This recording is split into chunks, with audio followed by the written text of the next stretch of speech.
à moins de 10 minutes du départ, avec des chevaux qu'on connaît très bien. C'est une belle épreuve à l'attelé. Les E en piste dans quelques instants, et Tuny qu'on a vu principalement le numéro 2 dans les épreuves à réclamer. Le numéro 4 en Phasis Turbo va faire sa rentrée. Le cheval est joué dans la mesure où il est déféré des 4 pieds pour la première fois de sa carrière. Le numéro 7, Elésir Duhomme, reste sur un très beau succès du côté de Caen. Elvis Devron est désormais entraîné par Thierry Duval d'Estaing et le favori à l'heure actuelle est le numéro 12, Everest Védaké, l'entraînement de Philippe Allaire. Le cheval vient de faire sa rentrée et il a été castré durant l'hiver. On va retrouver tout de suite Anthony Roy et Olivier Pivin pour suivre les échauffements. Allez, les hits qu'on vous propose tout de suite, des hits qui sont très importants et on a notamment appris, alors on l'entendra tout à l'heure, mais sur Equidia Racing, Alexandre Abrivard nous a dit que ça n'allait pas du tout pour Elésir Duhomme. Donc on va regarder ça ensemble. On commence notre revue d'effectifs avec le numéro 1, Easton of My Life. Eric Raffin drive pour François Giard comme souvent. Easton of My Life qui semble un peu barré par certains chevaux. Il va essayer de prendre une place. Le 2, Tuny est un cheval qu'on a vu surtout briller dans les courses à réclamer depuis plusieurs mois. Il n'empêche qu'il est en forme, ça on ne peut pas lui enlever. Je trouve que sa cote est étonnamment basse. C'est un cheval tout de même qui affronte un lot plus relevé que d'habitude ici. Voilà Phasis Turbo, trotteur qui fait sa rentrée ce soir. Il est déféré des 4 pieds. Phasis Turbo qui est un cheval qui devrait vraiment apprécier le fait d'être déféré vu ses allures. La petite piste, c'est plutôt un avantage pour lui justement parce qu'il a beaucoup d'allure et qu'il a peut-être encore un peu de mal sur la grande piste. Il rentre mais il y a beaucoup d'argent et étant donné qu'il est déféré, il faut certainement s'en méfier. Allez, on enchaîne avec Aeroling Dumel, le numéro 5. Trotteur entraîné par Pierre Belloche. Il fait sa rentrée ce soir. C'est Alexis Garando qui est au sulky. Cheval de bonne qualité, Aeroling Dumel, mais on peut imaginer qu'il aura besoin d'un parcours pour se remettre en jambes. On enchaîne avec Espion Jaune, le 6. Cheval qui, vous le voyez, est très abandonné, plus de 100 contre 1. Pourquoi? Tout simplement parce que c'est un cheval qu'on connaît vraiment beaucoup plus au trot monté. Pour l'instant, il n'a, pour ainsi dire, rien fait à l'attelé, donc c'est ce qui explique cette cote très élevée. Elésir Duhomme, ça n'allait pas au 8, nous a dit Alexandre Abrivard il y a environ 10 minutes. Il n'a pas mis un pied devant l'autre. C'était les propos du jeune driver qui nous disait que si ça n'allait pas au canter, il n'hésiterait pas à faire non partant. 4 € pour Elésir Duhomme, donc on va surveiller ça bien sûr de très très près. Voilà Il Nino Montaval, le numéro 8.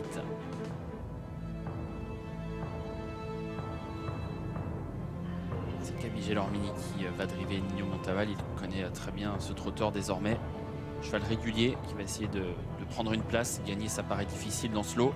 Esperanzo, le 9, qui a fait de belles choses durant l'hiver. Il a affiché plusieurs fois de bons chronos. Il a trotté 14,5 à plusieurs reprises sur 2700 mètres grande piste. Et il terminait lors de sa dernière course du meeting 4e dans un lot relevé. Bon, il n'est pas déféré des postérieurs alors qu'il l'a été régulièrement cet hiver. C'est, je dirais, la petite indication négative le concernant. Voilà un trotteur qui va être intéressant à suivre aujourd'hui. C'est Elvis Devron. Un cheval qui a un joli potentiel et qui vient de rejoindre les box du très adroit Thierry Duval d'Estaing. Ça peut être un cheval vraiment à suivre de près. Et ça peut être un cheval à noter au moins pour les prochaines semaines. Peut-être qu'on est encore en phase de réglage avec lui, mais c'est un cheval qui a vraiment pas mal de moyens. Laurent Cavry, lui aussi, est un cheval très doué. Alors on le connaît plus désormais au trot monté. Il a couru à bon niveau en trot monté, bien sûr. Il a couru au plus haut niveau, même il a couru le prix de Vincennes cet hiver. C'est une rentrée, on peut imaginer qu'il se remet en route, peut-être pour d'autres courses montées. Il avait montré un petit peu de qualité dans cette discipline avant de courir au monté, mais c'est vrai que c'est une rentrée aujourd'hui, d'où une cote très élevée. Voilà Elésir Duhomme, ça n'allait pas au 8, nous a dit Alexandre Abrivard, et vous êtes allé du coup voir son entraîneur, Olivier. Oui, exactement, avec, à mes côtés, Yves, Alexandre nous l'a dit, catastrophique. Alors, comment peut-on expliquer justement ce qui s'est passé là, il y a quelques minutes? J'ai aucune idée. Au travail, il est bien. Bon, il a remis l'enraînement, est-ce qu'il a pris un petit peu de 10, je ne sais pas. En tout cas, il n'est pas coutumier du fait. Non, avant, il ne savait que trotter. C'est la première fois que je le vois au galop. Qu'est-ce qui se passe dans ce cas de figure? Est-ce que après le 8, vous avez décidé de changer des choses? J'ai remis l'enraînement, comme il était avant Caen. Et puis, Si ça va pas, ben, on va rentrer, puis c'est tout. Ouais, donc On va prendre 2 départs, et puis si ça va pas, on rentre. ça va jouer dans les prochaines minutes là. D'accord. Très bien, merci. Ouais, un peu anxieux, on le sent, Yves Marie-Vallée, c'est normal. C'est toujours angoissant d'avoir un bon cheval comme ça et de le voir au galop alors que c'est un cheval qui ne sait pas faire de faute. Donc un peu d'angoisse et un peu d'attente pour nous. Sa cote avant le coup est justifiée, hein, 4 €, rien à dire. Hein, c'est l'un des chevaux de la course, un trotteur on a remarqué à plusieurs reprises. Bon, il avait pris un chaos technique, hein, je dirais, tout de même à Vincennes, on s'en souvient, sur la petite piste avec un représentant Bazir, Ébric de Guez, qui lui avait fait très mal. Mais hormis cette course, toutes ses sorties sont vraiment très bonnes, hein, ce trotteur. Il a fait une rentrée à Caen, il a gagné, donc on a vu qu'il n'avait, même s'il avait certainement une course un peu dure, il n'avait pas sombré, je dirais, puisqu'il a fait une rentrée gagnante. Et donc sa cote de 4 € avant le coup est justifiée. Maintenant, les propos d'Alexandre Abrivard tout à l'heure nous ont beaucoup inquiétés. Alors Anthony, oui, allez-y Olivier. je vais embrayer avec Everest Bedaquet qui est le favori de cette épreuve. Favori pourquoi? Parce que c'est un concurrent de classe, hein. N'oublions pas son tout début de carrière où il avait enchaîné les succès. Ensuite il avait fait preuve de beaucoup de caractère avec pas mal de disqualifications. Il a fait sa rentrée dans le prix de Guignon, hein, le 24 mars. Il n'avait pas couru depuis le mois de septembre et après une faute au départ, ce qui est quand même son point faible, il avait très bien couru derrière. C'est ce que m'a reconfirmé lors de son entrée en piste Johan Le Bourgeois. Vraiment très bonne rentrée, il était satisfait de son comportement et là aujourd'hui pour cette course qui est vraiment idéale parce que pour des chevaux de 4 ans n'ayant pas gagné 91 000 €, il rentre parfaitement dans les gains et sachez, et c'est bien là l'essentiel, qu'il était vraiment satisfait de son échauffement. Donc voilà, la confiance dans l'entourage se traduit avec la lecture des cotes et vice versa. Oui. Effectivement ça peut être le jour d'Everest Bedaquet. Ce qui est intéressant, c'est qu'il a été castré ce trotteur et Johan Le Bourgeois donc vous a dit que son comportement était satisfaisant pour sa rentrée, donc peut-être qu'il a évolué en étant castré et évolué dans le bon sens. Si c'est le cas, c'est un favori tout indiqué, hein, parce qu'il avait montré beaucoup de classe, beaucoup de vitesse, donc satisfaisant, même très bon, hein. C'était même ses mots. 7e après avoir fait une faute. Alors c'était un tout autre lot, hein. Portland, Everpride, on a vu la suite, Earl Simon qui avait déçu ce jour-là, mais c'est vrai que c'était un super lot, hein, que ce prix de Guignon. À la qualité, ça c'est pas son problème à Everest Bedaquet, ça il en a assez pour gagner cette course, ça c'est évident. C'est plus le comportement, le fait de rester au trot et de ne pas être trop tendu, quoi. Et comme il a été castré et que visiblement il a donné satisfaction pour sa rentrée, peut-être qu'il est en train d'évoluer, même si on sent qu'il est électrique, hein, regardez-le. On sent vraiment un petit cheval bouillant. Ah, c'est un pari tentant. Je dirais que on peut tout faire avec lui, hein. On peut tenter de l'oublier en se disant bon, c'est un cheval trop compliqué, il va faire des fautes, mais on peut aussi se dire qu'il est déclassé sur le potentiel qu'il nous avait montré en début de carrière, donc c'est vraiment un peu à chacun sa version avec lui. Après il y a d'autres attractions dans cette course, Emphasis Turbo qui pieds nus pour la première fois. Exactement. Même s'il n'a pas couru, hein, depuis plusieurs mois, pourrait réaliser un coup d'éclat. Esperanzo fait également une rentrée, alors moins longue parce que c'est du mois de février, mais Esperanzo, bien que ferré, pourrait se placer dans cette épreuve pour la victoire, peut-être pas. Et d'ailleurs l'entraînement de Dominique Mottier qui présentera tout à l'heure First Princess, hein, écurie qui a 2 partants aujourd'hui et non des moindres. Mais voilà, Esperanzo, il faudra le suivre du coin de l'œil. Et puis Elvis Devron, hein, qui a changé donc d'entraînement récemment, c'est sa première sous l'entraînement de Thierry Duval d'Estaing et l'engagement est quand même sur mesure. Exactement, vous avez cité les favoris Olivier, mais c'est logique, hein, avant le coup on est très attiré par ces chevaux là au papier. Le Nino Montaval qu'on peut citer encore derrière est régulier, mais il semble devoir quand même se cantonner à une place, hein, face à des chevaux qui sont peut-être légèrement supérieurs, en tout cas à l'instant T, parce qu'après ils peuvent bien sûr évoluer. Mais c'est vrai que derrière les favoris, c'est peut-être lui qui vient parce qu'il a quelques bonnes perfs. Je crois qu'on est assez d'accord, Olivier. Je pense que finalement on est assez d'accord avec les parieurs parce que les favoris sont des favoris logiques. Après, le favori est un cheval malgré tout qui reste compliqué. Le deuxième favori, ça allait au Canter visiblement, Olivier, puisqu'il court. Oui, Alexandre Abrivard n'aurait pas pris ce risque, hein, vraiment. il était décidé là-dessus. Et donc s'il court, c'est qu'il a senti que son cheval était apte à courir. C'est exactement ça. Et pour en revenir là dans les dernières secondes à Everest Vedake, c'est vrai qu'on s'étonne de la cote assez basse et qui vient de descendre. Là, il y avait 3,10, maintenant il y a 2,50. C'est vraiment le jour, hein. Il n'y a pas de fumée sans feu. C'est une expression qu'on a l'habitude de dire, mais là c'est... ouais, bah, espérons qu'il ne fasse pas de faute, quoi. Le jour, c'est pas trop le problème, je dirais. Enfin, je veux dire, en plus, c'est l'écurie de Philippe Allaire.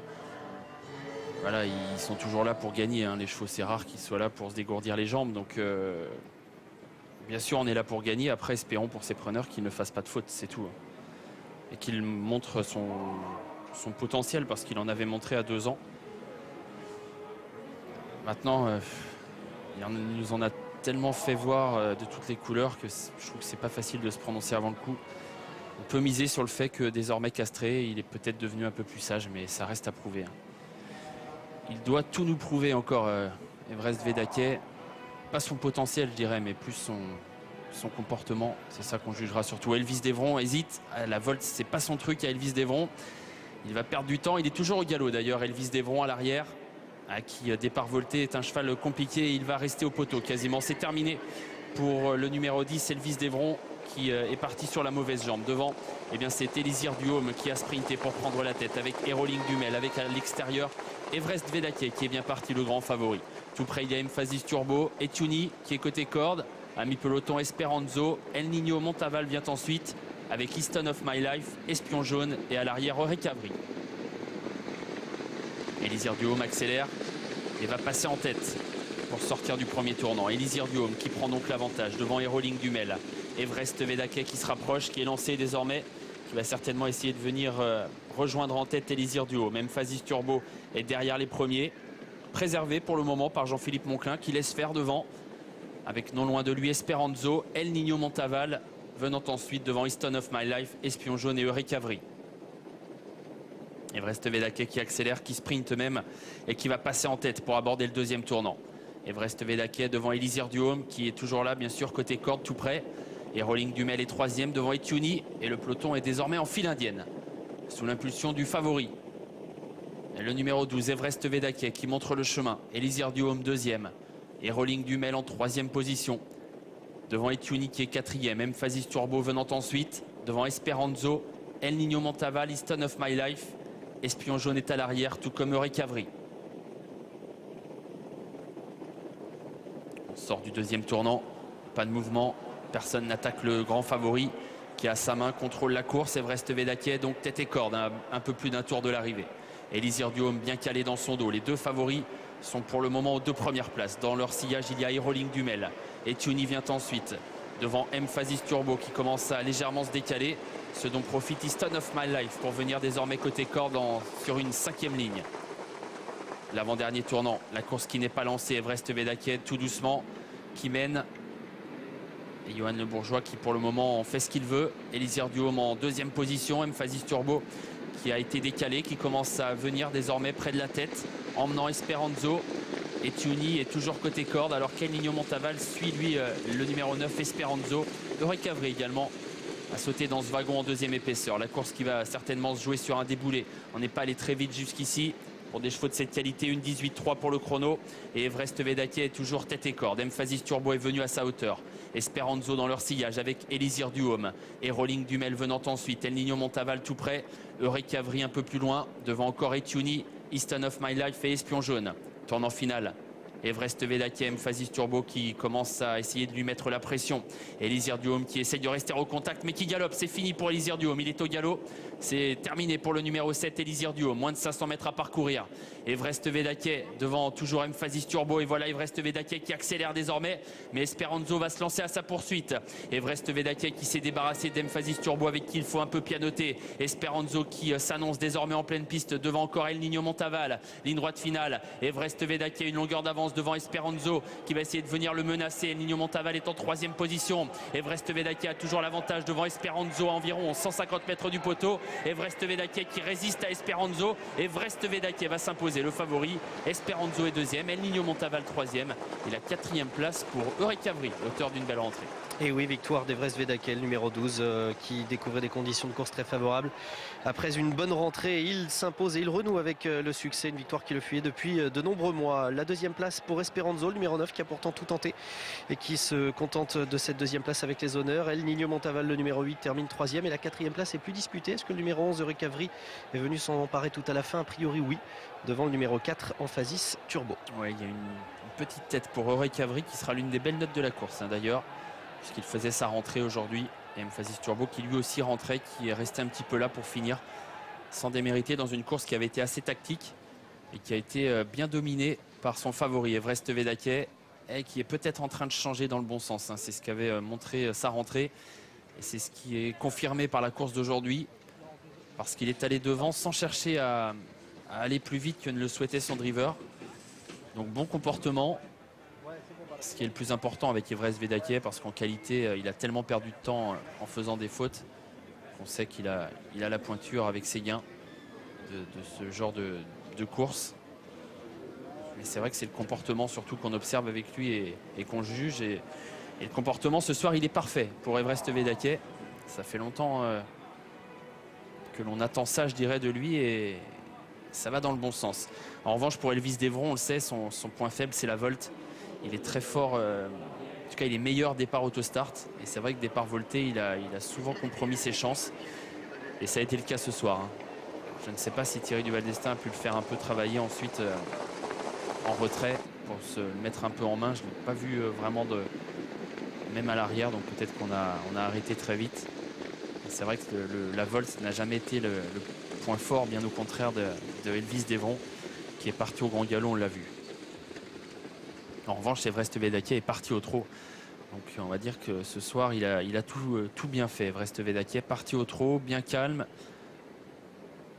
Une réduction kilométrique pas forcément élevée, une 15,7 sur les 2850 mètres de la petite piste. Des chevaux capables d'aller nettement plus vite, mais Evrest Vedakel a vraiment assuré l'essentiel.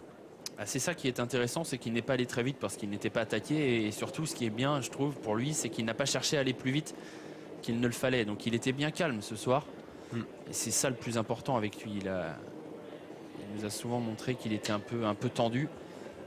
Et quelle réussite pour Johan Le Bourgeois. Rares sont les journées depuis la fin du meeting où il ne gagne pas. On le voit un petit peu partout. Il a gagné à Reims, il a gagné à Caen, Vincennes dernièrement. Ça se passe très bien pour Johan Le Bourgeois. Esperanzo court pas mal, il n'était pas déféré, il a bien sprinté. Et Evrest Vedakel ne s'envole pas non plus. Je trouve qu'on juge surtout son comportement aujourd'hui. Après, sa course est bonne, évidemment. Il a bien sprinté pour finir, mais il ne s'est pas non plus envolé. Il a attaqué, même si on a bien senti qu'il avait la course en main. Esperanzo est venu tout de même finir à moins d'une longueur. Donc, c'est pas vraiment sa perf de ce soir qui est incroyable. C'est plus le côté positif, c'est plus vraiment son comportement, quoi. Allez, je vais aller à sa rencontre. Il va venir dans quelques instants. Ouais, et en revanche, ça s'est mal passé pour Elisir Duhaume. Ouais. Alexandre Abrivard devait être rassuré par les canters. Il a dû penser que ça pourrait le faire. Ça l'a longtemps fait, puisqu'il est bien parti. Il a toujours fait d'ailleurs partie des premiers. Et puis il a fini par galoper dans le tournant. Johan, bravo. On vous imagine satisfait de voir que la roue tourne avec lui? Bah oui. On était déçus. Ça n'avait pas tourné du bon côté. Donc voilà, c'est pas par rapport à ce qu'on pensait, c'est pas terrible, mais bon, voilà, on va se satisfaire de ça maintenant. On parlait de sa rentrée qui était excellente l'autre jour à Vincennes dans le Prix de Guignon après un départ raté. Là, au niveau de la volte, il ne vous a pas posé de problème? Non, il était bien calme. Non, il s'est bien calmé là, Castré, il est devenu gentil. Ça va faire un bon. Vous me tendez la perche là-dessus, c'est sa castration, on peut l'imaginer forcément, qui lui a été bénéfique? Oui, sans doute. Voilà, il était tombé nerveux, il avait pris ça du mauvais côté. Puis voilà, ça l'est plus. C'était un gentil cheval, mais il est tombé un peu nerveux. Et puis concernant l'homme, Johan Le Bourgeois, je disais il y a quelques instants, rares sont les journées où vous ne gagnez pas de course. C'est la grande forme pour vous, attelé monté? Oui, ça va bien. Avec des chevaux comme ça, c'est plus facile. Bravo Johan. Evrest Vedakel, donc un fils de Ridicache qui s'impose c'était le favori. Les deux grands favoris pour l'instant, Anthony, ont rempli leur contrat puisque Célinia Dupont à moins de 2 € avait gagné la première et donc Everest Vedakier s'impose lui aussi à une cote très basse. Et oui, Anthony, ça se passe plutôt bien pour les parieurs en ce début de nocturne du